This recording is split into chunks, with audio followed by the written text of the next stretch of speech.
सांसदों के निलंबन पर विरोध जताते हुए विपक्षी इंडिया महागठबंधन दलों के नेताओं ने विधायक एवं राष्ट्रीय महासचिव राममूर्ति वर्मा की अगुवाई में शुक्रवार को पटेल नगर तिराहे से कलेक्ट्रेट तक पैदल मार्च किया। प्रदर्शन में प्रमुख रूप से कांग्रेस पार्टी के जिलाध्यक्ष अमित वर्मा व कांग्रेस पार्टी के पीसीसी सदस्य सुनील मिश्रा और समाजवादी पार्टी की नवीन वर्मा उर्फ नेहरू बड़ी संख्या में समर्थकों के साथ मौजूद रहे। समाजवादी पार्टी के राष्ट्रीय महासचिव राममूर्ति वर्मा ने कहा कि संसद भवन में घुसपैठ कर प्रदर्शन करने वाले कैसे घुसे संसद भवन में, इसका सवाल प्रधानमंत्री नरेंद्र मोदी और गृह मंत्री अमित शाह से लोकसभा में सवालों के जवाब चाह रहा था, लेकिन हिटलरशाही मोदी सरकार ने बड़े पैमाने पर सांसदों को निलंबित कर लोकतंत्र का गला घोटने का काम किया है। पूर्व सांसद एवं राष्ट्रीय सचिव त्रिभुवन दत्ता ने कहा कि लोकतंत्र में बात करना हमारा हक है, हम चुने हुए सदस्य हैं और लोगों की भावना व्यक्त करना हमारा कर्तव्य है। प्रदर्शन में आम आदमी party, Samajwadi party, Congress party, अपना दल, कमेरावादी पार्टी के नेताओं ने प्रदर्शन को संबोधित किया और मोदी सरकार पर जमकर हमला बोला। वक्ताओं ने एक सुर से 2024 में इंडिया गठबंधन को समर्थन देने की अपील की। को निलंबित किया 144 सांसदों को, उनका निलंबन जब तक वापस नहीं होता है तब तक ये विरोध चलता रहेगा। 144 बहुत बड़ी संख्या होती है जी। ये क्या करना चाहते, तानाशाही बिना विपक्ष के सदन चला रहे हैं। और जो विपक्ष का बैठ रहा है, जो आज तक नहीं निलंबित हुए, 30-30 साल 40-40 साल का उनका संवैधानिक अनुभव है और वो सदन में रहे हैं, उनका सदन की गरिमा वो लोग बनाए हैं, तो सदन की गरिमा को तार तार करने का प्रयास सत्ता पक्ष से हो रहा। दुर्भाग्यपूर्ण बात यह है, अभी पिछले दिनों राहुल गांधी जी को माफी मांगने के लिए, विवश करने के लिए, कभी ऐसा नहीं हुआ कि सत्ताधारी दल 1 महीने तक सदन न चलने दे। 1 महीने तक भाजपा के लोगों ने सदन नहीं चलने दिया। ये भी बहुत दुर्भाग्यपूर्ण बात है कि सत्ता दल के लोग और राहुल गांधी जी को ऊपर जो अन्याय किया, सेशन को लोअर कोर्ट से खारिज कराया, सेशन कोर्ट से बहाल कराया सजा को, हाई कोर्ट से भी प्रभाव, वो तो माननीय उच्चतम न्यायालय के नाते जो है राहुल गांधी जी की सदस्यता बहाल हुई। आपने राहुल गांधी जी की सदस्यता को रद्द कराया, दूसरे दिन है उनका घर आप ले लेते हैं। वो ऐसे बड़े परिवार से हैं, फिर भी उनके पास अपना एक घर नहीं है। पंडित जवाहरलाल नेहरू जी के वारिस हैं। मौके पे वो जब आजाद हुआ भारत तो 200 करोड़ उनके पास जमा पूंजी थी। 196 करोड़ रुपया पंडित जवाहरलाल नेहरू ने देश जी के विकास में दे दिया।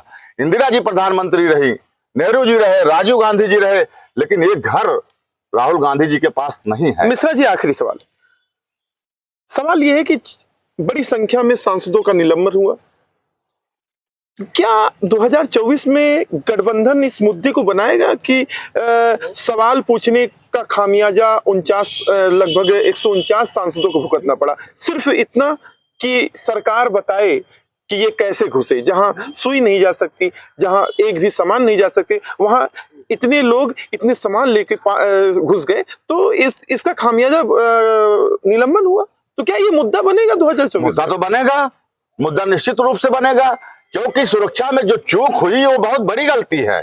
हमारे माननीय सांसद वहां बैठते हैं, केंद्र के सरकार के मंत्री बैठते हैं, देश के निर्वाचित प्रतिनिधि वहां पर बैठते हैं 543। तो उस समय अगर ऐसी घटनाएं होती हैं तो ये बहुत दुर्भाग्यपूर्ण है। इसका मतलब निश्चित रूप से कानून व्यवस्था की स्थिति ठीक नहीं है। ये आरोप है कि कानून व्यवस्था की स्थिति निश्चित रूप से ठीक नहीं है। अगर कानून व्यवस्था की स्थिति ठीक होती, सुरक्षा चाक चौबंद होती, तो निश्चित रूप से ऐसी घटनाएं न होती। उनकी जो घटना आज के 22 साल पहले हुई थी कि लोकसभा में आतंकवादी घुस गए, उस समय भी अटल बिहारी जी की सरकार थी, न कि कांग्रेस की। उस समय भी इनकी जिम्मेदारी बनती थी, आज भी इनकी जिम्मेदारी है।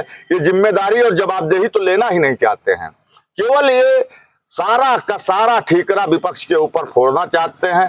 जमको इनको बहुमत भी है इनका, लेकिन ये बहुमत के हिसाब से केवल तानाशाही कर रहे हैं और जनहित के लिए, विकास के लिए इनके पास कोई कुछ भी काम नहीं है। केवल नोटबंदी करके, नोटबंदी से क्या हुआ, एक ऑर्गेनाइज लूट थी, नोटबंदी से कोई फायदा नहीं हुआ। देश की अर्थव्यवस्था चौपट हुई, आज बेरोजगारों को रोजगार नहीं मिल रहा है। तो जो आए थे मेरे ख्याल से सदन में, उनका भी यही कहना है कि हम लोग जो समस्याएं व्याप्त हैं, बेरोजगारी है और सारी बात है, उसके लिए आए हैं।